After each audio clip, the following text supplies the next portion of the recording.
Hello everyone, welcome back to our channel Sohan Sarkar ব্লগে তোমাদের অনেক অনেক ভালোবাসা জানিয়ে আবারও একটা ব্লগ নিয়ে চলে এলাম। দেখতেই পাচ্ছ আজকে তোমাদের সঙ্গে দেখো প্রথমেই আজকে ব্যাগ ভরা সবজি দিয়েই তোমাদের ভিডিওটা শুরু করছি।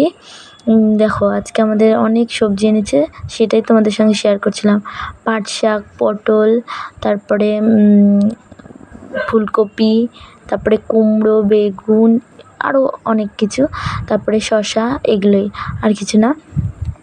তাই তোমাদেরকে দেখাচ্ছি। দেখো কত বড় কুমড়োটা না, তাহলে পুরো মানে বড় কুমড়োটা কতটা না বড় ছিল।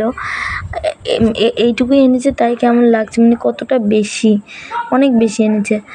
দিয়ে আমি মাকে বললাম, মা আজকে আমি সবজিটা তুলি। দিয়ে মা বললো তোল। দেখো আমার সবজিটা তোলা কমপ্লিট। তারপরে আমি শাকটা ছাড়িয়ে দিলাম মাকে। দিয়ে তারপরে দেখো এদিকে আমি আবার খেতে বসে পড়েছি। আজকে ওটস আর শসা খাচ্ছি। দিয়ে ভালোই হয়েছে, আজকের ওটসটাও খারাপ হয়নি। দিয়ে খাওয়া হয়ে গেছে। দিয়ে আমি ভাবছি যে আজকে ঠিক করেছি যে সিঁড়িটা আজকে পরিষ্কার করবো। সিঁড়িটার অবস্থা কি, মানে একদম খারাপ অবস্থা। তার আগে এখানে কটা বাসন আছে, বাসন কটা তুলে নেবো, নাহলে ঝাড় দিলে সব নোংরাগুলো ওই বাসনে গিয়েই পড়বে। তারপরে আমি ওপরে একদম উপর থেকে ঝাড় দেবো, এই কটা মানে সব সিঁড়িটাই পুরো ঝাড় দেবো। দিয়ে দেখো সবার প্রথমে একদম ওইখানে একটা পামচারি থাকে, ওইটা তুলে নিলাম।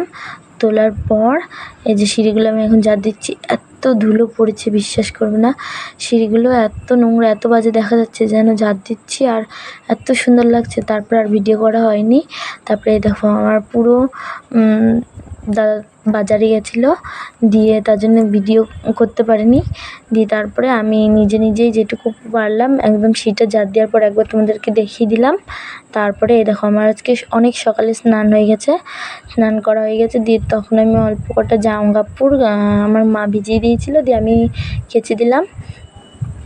দিয়ে কাচার পর দিয়ে আমি মেলতে ভুলে গেছিলাম, মানে ভুলিনি ঠিক, দিয়ে রেখেই দিয়েছিলাম যে এই কাজ কমপ্লিট, এটার পর ওটাও করতে করতে দিয়ে আর আমার মনে নেই অতটা। দিয়ে সব কাজ হয়ে গেছে। দিয়ে তারপরে আমি জামা কাপড়গুলো ভালো করে এই যে দেখো নাড়ছি। তারপরে ছাদে এত রোদ, তাকাতে পারছি না।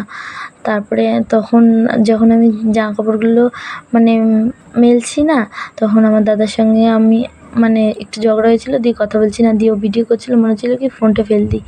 ভিডিওটা ভালো লাগলে অবশ্যই একটা লাইক করে দেবে।